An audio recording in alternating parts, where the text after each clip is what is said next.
Olá, eu sou o Lorival Santana, seja muito bem-vinda, muito bem-vindo ao América Decide, o podcast da CNN Brasil, que te ajuda a navegar neste ano de eleições nos Estados Unidos com pandemia do coronavírus e uma enorme retração econômica e outros problemas, protestos contra o racismo e a violência policial. Hoje os nossos convidados são a Mônica De Bolle, pesquisadora sênior do Instituto Peterson para Economia Internacional.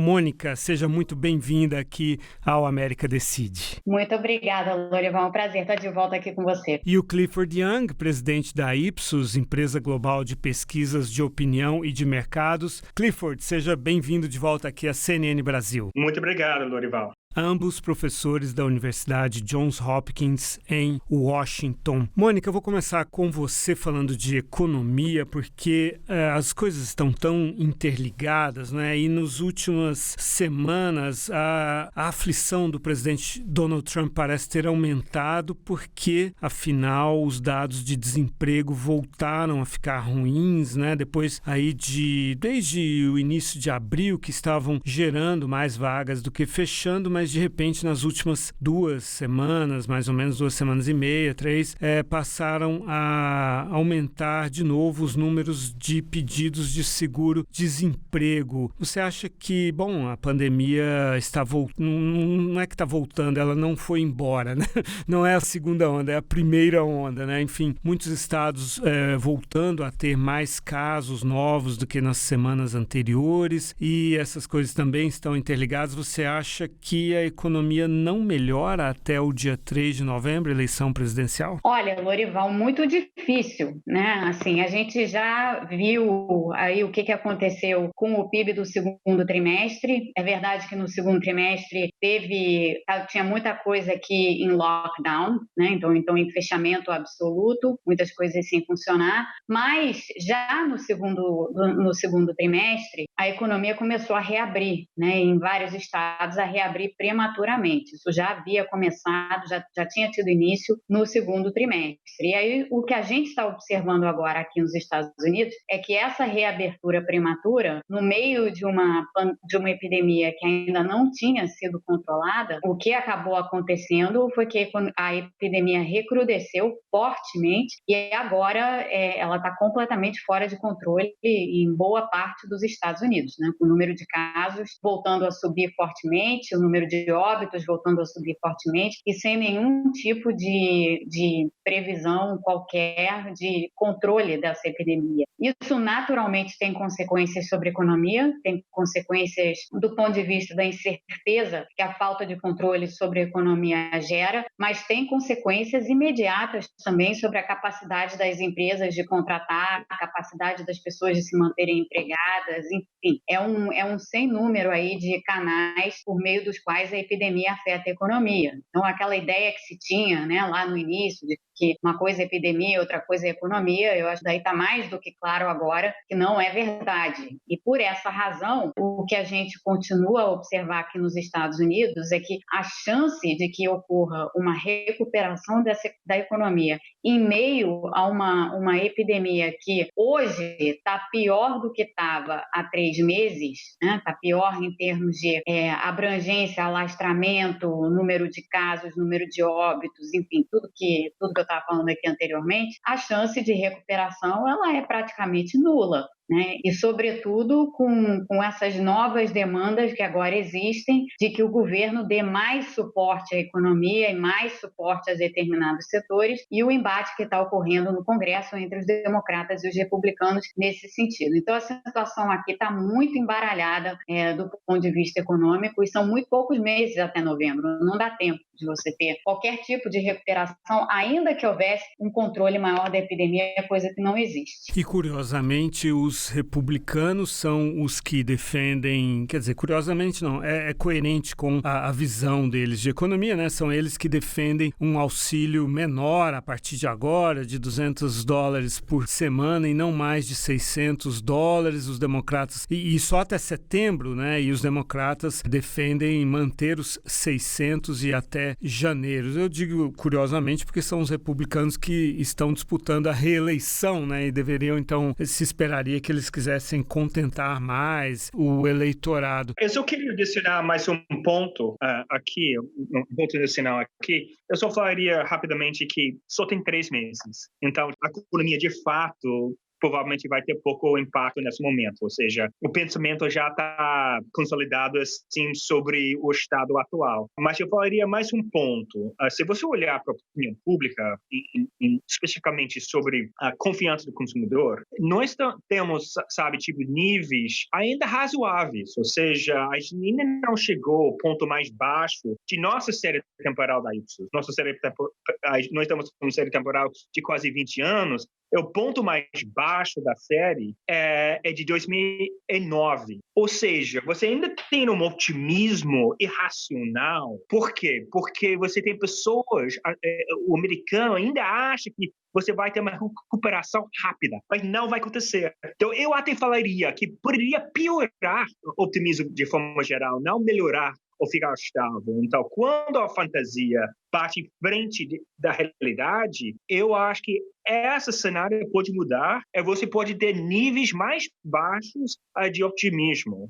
Justamente porque a realidade, de fato, não é de melhoria, é até de estabilidade ou uma piora substancial. Agora, ainda com você, Clifford, a Mônica falava, não faz sentido separar a pandemia de economia. Na cabeça do eleitor americano, ainda tem essa separação no sentido de que eles viam o Trump como melhor para a economia e o Joe Biden como melhor para a saúde? Sim, há uma separação. Se você perguntar a alguém, eles vão falar, olha, Trump é melhor, sabe, em termos de economia, em termos de emprego, com certeza Biden, que é um democrata, melhor a respeito de políticas voltadas para a saúde. Mas, no fundo, a cabeça do americano está meio, sabe, mistura. É muito difícil separar as coisas. Pessoas enxergam o mundo lá fora como um mundo de incerteza, de pessimismo, assim.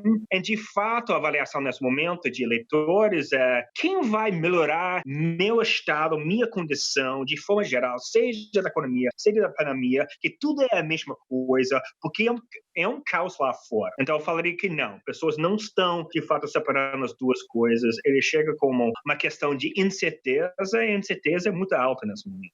Agora, Mônica, é pertinente a preocupação dos congressistas republicanos no sentido de segurar um pouco esses gastos? Afinal, o primeiro pacote eram 2 trilhões e 100 bilhões, algo assim, né? Jogar mais trilhões na economia dessa forma, de fato, seria algo que estouraria no ano que vem em termos de déficit, de endividamento, etc.? É sempre aquela história, né, Lorival, para falar em inglês, do catch-22, né? Assim, ou você está sempre num fio de navalha, porque ou você dá a sustentação que a economia precisa, e aí sim o déficit vai aumentar, a dívida vai aumentar, ou você não dá a sustentação que a economia precisa e o déficit vai aumentar e a dívida vai aumentar.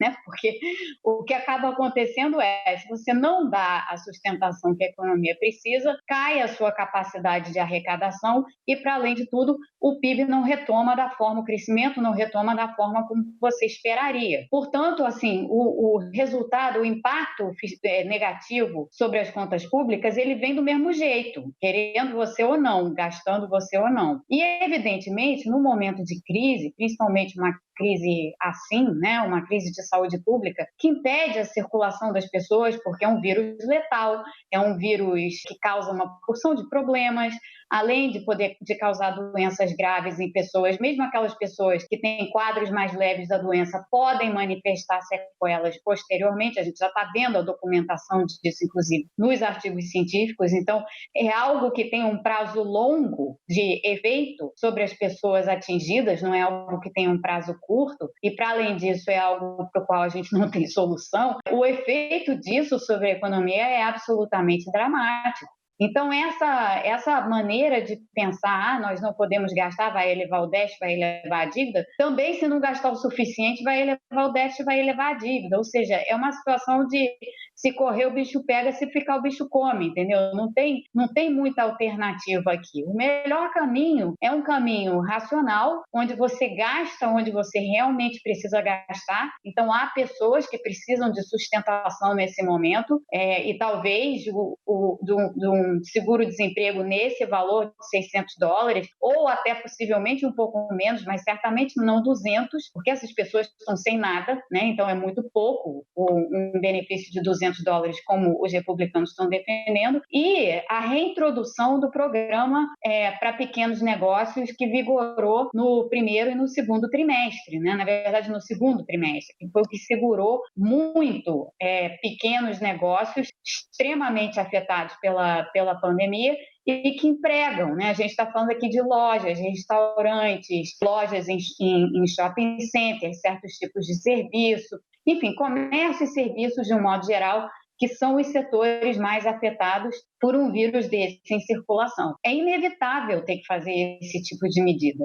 E quanto mais tempo se demora nessa discussão, isso é tempo perdido que vai tendo consequências sobre as contas públicas, sobre o crescimento, sobre tudo, de uma forma indevida, né? É melhor agir rápido e fazer do que ficar nessa dúvida do que vamos fazer e como. But you don't hear them talking about COVID. COVID. To be specific, COVID-19. That name gets further and further away from China as opposed to calling it the Chinese virus. We're looking at TikTok. We may be banning TikTok. We may be doing some other things. There are a couple of options, but a lot of things are happening. So we'll see what happens. But we are looking at a lot of alternatives with respect to TikTok. Clifford, olhando para a estratégia do presidente Trump, tem atacar a China, que, segundo inclusive uma pesquisa que acaba de sair do Pew Research Center, está aumentando o número de americanos que têm uma visão desfavorável, né, da China. Já é um número bastante alto, 73% dos americanos agora, que é um recorde, né, tem uma visão desfavorável da China. E aí o presidente da lei e da ordem, né, defendendo enviar agentes federais para cidades, principalmente aquelas administradas pelos democratas, para conter e reprimir manifestações. Um presidente que joga o tempo inteiro suspeitas sobre o sistema eleitoral, principalmente o voto pelo correio, e que falou até mesmo em adiar as eleições. Tudo isso, tirando a questão da China, que parece algo que é meio consensual entre os americanos, mas tudo isso parece indicar que ele está mais preocupado em mobilizar o eleitor dele, em garantir a lealdade e que esse eleitor vá às urnas no dia 3 de novembro, do que exatamente de ampliar o eleitorado dele? Sim, ele está usando a mesma estratégia de 2016. Ou seja, o que ele pode falar para mobilizar a base dele. Em 2016, o discurso era anti-imigrante, nativismo, assim, que realmente, tem ressonância com a base dele, com ressonância com a base republicana, sim. Esse discurso um pouco velho, vamos dizer. Obviamente, nesse contexto do coronavírus, a economia, que é um cenário macro que não fica no favor dele. Ele está usando outros, inimigos. Um inimigo sendo China, obviamente. Outros sendo os outros, ou seja, as áreas urbanas, os negros, etc., que são menos americanos do que... O argumento dele eles são menos americanos do que americano de fato, de verdade, que é a base dele. Então ele está usando justamente a mesma estratégia de 2006, mas com conteúdo diferente, ou seja, criar um inimigo por um lado, mobilizar a base com esse inimigo que tem ressonância com a sua base, e ele está fazendo isso. Obviamente, a outra estratégia seria para tentar unir o país frente da crise, que é, vamos dizer, a política estratégia mais típica americana, mais típica em qualquer lugar no mundo, quando você enfrenta uma crise assim, você tenta unir o país num grande, sabe, para enfrentar um grande desafio assim. O Trump não tem um DNA assim, de alguém que vai unir, sabe, qualquer coisa, seja um país, seja uma empresa, seja um grupo mesmo pequeno assim. E, portanto, ele está usando a mesma estratégia de 2016, como estava dizendo, de criticar o outro para criar um inimigo, usar medo, porque tudo isso tem ressonância com a base dele, a base republicana. Mônica, e como ficam as relações com a China? Quer dizer, ele criou uma situação, né, né, até de fechamento de consulado, enfim, é uma escalada. Agora fala em atacar empresas chinesas, em banir, obrigar que elas sejam vendidas, enfim. Você que acompanha a questão comercial de perto, está se levando a uma situação de difícil retrocesso, recuperação depois da eleição, se o presidente Trump for reeleito, ou mesmo com o Joe Biden, quer dizer, estão se criando fatos consumados rapidamente ou as coisas podem voltar, os dois países podem se reaproximar depois? Essa é uma pergunta curiosa e há várias maneiras de pensar sobre isso. De um lado, assim, era meio inevitável, eu acho que todo mundo que já estava observando essa postura do Trump em relação à China, aquele arrefecimento que havia ocorrido em 2019 e tal, e até ainda no início desse ano, depois que a pandemia estourou e que começou, e que as acusações em relação à China começaram a pipocar e tal, e com o agravamento da situação econômica aqui, era inevitável que o Trump retornasse a esse discurso muito ferozmente anti-China na campanha. Isso já ia acontecer de toda maneira, mesmo sem a pandemia, porque, afinal de contas, essa foi uma das tônicas da campanha de 2016 e ela, evidentemente, ia voltar com alguma força, né, na campanha desse ano. Mais força agora que a gente tem esse quadro de pandemia associado a uma economia que vai continuar ruim. Então, a China é o bode expiatório do Trump e vai continuar sendo o bode expiatório do Trump até novembro. Isso daí não vai mudar. Por outro lado, a China tem tido uma postura de muita sabedoria, digamos assim, uma sabedoria oriental em relação a como lidar com o Trump, né?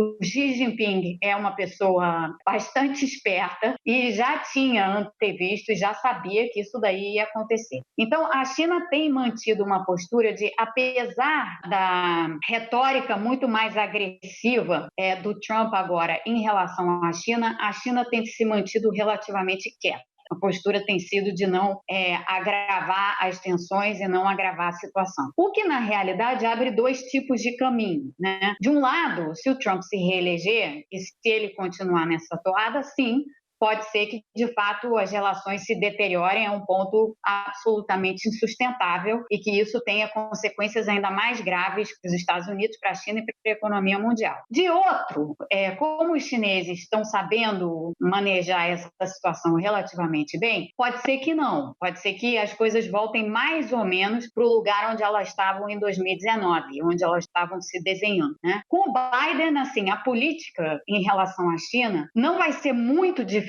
da do Trump quando a gente pensa em protecionismo, mas vai ser diferente em termos de retórica, né? Então, a maneira de lidar com a China, a forma de encarar o problema China como um país que tirou empregos dos americanos, um país que teve uma espécie de concorrência desleal com a indústria americana ao longo de muitos anos e tal, essa visão os democratas também têm. Agora, a forma como eles lidam com isso e a forma como possivelmente o Biden vai tratar do problema vai ser diferente da do Trump, o que abre talvez um caminho um pouco melhor para essas relações Estados Unidos e China. Agora, de toda maneira, seja em um caso ou outro, a gente vai continuar a ver turbulências nessa relação Estados Unidos e China, o que só serve para agravar, na realidade, um quadro que já é extremamente difícil para a economia mundial, que é esse da pandemia. Quer dizer, a pandemia está aí, ela é assim, o tema subjacente, e em cima disso agora a gente vai ter a turbulência que já acontecia antes entre Estados Unidos e China, que vai perdurar de formas diferentes, a depender de quem saia vitorioso em novembro, mas vai perdurar, porque não há nenhuma perspectiva de que a postura protecionista adotada em relação à China vai ser revertida. Isso daí não vai acontecer nem com os democratas, nem com os republicanos. Clifford, o Joe Biden é visto como um candidato moderado. Qual que é o desafio dele? É estender a mão para a esquerda ou a esquerda, todos da esquerda estão mobilizados para votar contra o Trump, para votar no Joe Biden, e o Biden tem que tentar roubar eleitores do Trump entre independentes e republicanos insatisfeitos? Qual tem que ser a prioridade dele agora? Eu falaria o seguinte, em primeiro lugar, todo mundo é mobilizado do lado democrático contra o Trump, ou seja, é basicamente referendo sobre Trump nesse momento. Então, Biden tem menos preocupações a respeito da esquerda, sim, que a esquerda vai votar contra o Trump. Está mobilizado. Se você olhar para os dados agora, comparando esses dados, essas pesquisas com 2016, os republicanos são têm mais ou menos o mesmo nível de energia, vamos dizer, de energia, mas os democratas têm muito mais. Ou seja, há muito mais possibilidade, muito mais probabilidade de que os democratas vão votar em massa com números maiores do que em 2016. Esse é o primeiro lugar. Então, o foco de Biden deveria ser nos estados principais, ou seja, aqueles estados que importam para o colégio eleitoral. Wisconsin, Pennsylvania, Michigan, Flórida, agora Arizona e Nevada. Esses 6 estados são essenciais. Ele deveria focar ali. Os assuntos, obviamente, variam de estado para estado. Os primeiros 3, Wisconsin, Michigan e Pennsylvania, são os estados do meio-oeste americano, onde questões econômicas importam muito. Emprego, especialmente, você tem nessas cidades antigas, onde houve muita indústria, assim, tipo Cleveland, onde esses assuntos mais tradicionais, vamos dizer, de economia e emprego importam. Então, o foco dele deveria ser assim. Ele tem menos para preocupar sobre a esquerda dele, que a esquerda dele, de novo, vai votar por quê? Porque é um referendo contra o Trump, a respeito de Trump. O Biden deveria focar nos lugares que importam mais, que são esses estados principais, que a gente fala em inglês, swing states, né? Esses estados que vai e volta conforme a eleição, vai para os republicanos às vezes, vota para os democratas às vezes. Então, o foco dele deve ser nesses estados, principalmente você está falando sobre questões econômicas. E aí a gente entra na questão agrícola. Mônica, o Todd Chapman, embaixador dos Estados Unidos aqui no Brasil, andou fazendo pressão, lobby, melhor dizendo, né, para que o Brasil retire tarifas sobre o etanol e para ajudar na campanha do presidente Trump. Os democratas protestaram na Câmara, enviaram uma carta para ele exigindo explicações. Ele respondeu que não estava fazendo isso pela eleição do Trump, mas sim pelos Estados Unidos. Afinal de contas, essa relação comercial, qual a diferença substancial que existe estando o presidente Trump, ele sendo reeleito, ou o Joe Biden se elegendo? Bom, eu acho que existe, aqui falando assim, tanto do campo republicano quanto do campo democrata, existe claramente um viés protecionista. Né? Isso daí está mais do que claro, principalmente nessa reinvenção do Partido Republicano por parte do Trump. Né? É um partido que hoje é completamente diferente das suas origens. Assim, tivéssemos nós falando do Partido Republicano na década de 90, ou mesmo no início dos anos 2000, a gente estaria falando de um Partido Republicano que era muito mais aberto ao livre comércio e um Partido Democrata que sempre foi mais protecionista. Aliás, essa sempre foi a tônica assim, que definiu por que para nós, no Brasil, ou para a América Latina, de um modo geral, ter republicanos no poder aqui nos Estados Unidos sempre foi mais fácil, num certo aspecto, do que democratas, pelo menos no aspecto comércio, tá? Estritamente. Mas hoje já não é mais assim, né? A gente já viu que muita coisa mudou. Dentro do Partido Republicano existe claramente esse viés protecionista. O Trump é um protecionista, ele é um nacionalista econômico, e sendo um nacionalista econômico, protecionismo é número 1 na lista dele. Não à toa ele usa a retórica das tarifas, né? Tarifas sobre importação, como um instrumento por excelência da política comercial dele. Então, assim, para nós, essa pressão que está havendo hoje em termos do etanol e outras que já ocorreram, né, quando a gente pensa nas tarifas que foram introduzidas e depois retiradas sobre aço e alumínio, e esse tipo de coisa, isso daí com o Trump vai permanecer, não vai mudar. É o mesmo cenário, exatamente o mesmo cenário. Well, I can do it differently. I can do the same thing, but even for more money just by putting on tariffs. So I don't have to do that, you know. It's approximately $1 trillion, a little bit more as I understand it, $1 trillion. But we can do that in I think probably a little bit of a more forthright manner. You start playing those games and that's tough. You know, we have the dollar to protect. We want to protect the sanctity of the dollar. Com o Biden, eu acho que suaviza um pouco, mas não muito, porque, de novo, o viés no Partido Democrata continua sendo um viés protecionista. Sim, Biden é mais moderado e tal, mas lembrando que ele vai ter que governar juntando todas as alas de um partido que hoje está muito fragmentado. Já estava fragmentado antes e está mais fragmentado hoje. Então, isso torna a discussão toda para o Brasil, a discussão de política comercial para o Brasil, vis-à-vis os Estados Unidos, muito complicada, porque é uma discussão que vai ter que enfrentar de cara o protecionismo, seja ele de origem republicana ou de origem democrata. E aí, Clifford, não adianta as grandes empresas americanas protestarem que quando o Trump faz essas ofensivas, por exemplo, contra a China, né, coloca barreiras, são as cadeias de valor que estão se rompendo e as empresas americanas também são prejudicadas por essas medidas e tal. O eleitorado americano, ele basicamente se arrependeu daquela abertura, do NAFTA, de todas aquelas aberturas comerciais dos anos 90 e quer um país protegido, ou seja, o discurso protecionista é essencial para se ganhar uma eleição? Eu não falaria que é essencial ganhar uma eleição. Eu acho que são assuntos bem abstratos para o eleitorado, para a pessoa comum, a mediana acima, o eleitor mediano acima. Mas a opinião pública americana é, de fato, protecionista, de fato. Ou seja, se você colocar perguntas em frente deles, eles são muito mais a favor de barreiras, de controlar a economia para ganhar vantagens versus os outros países no mundo do que acreditar em, a economia livre, ou free markets assim. Mas normalmente não são assuntos tão fortes, para o eleitorado. O que normalmente o eleitorado está preocupado muito mais sobre questões domésticas do que essas questões mais de relações exteriores. Então, de novo, nas margens você vai ter esse debate, esse discurso. Importa mais para estados como Iowa, onde você tem uma economia agrícola muito mais forte assim, mas de forma geral é um assunto bem distante do eleitor, comum. Mesmo em relação ao pessoal lá do cinturão da ferrugem, das indústrias também, Michigan, etc., Pensilvânia?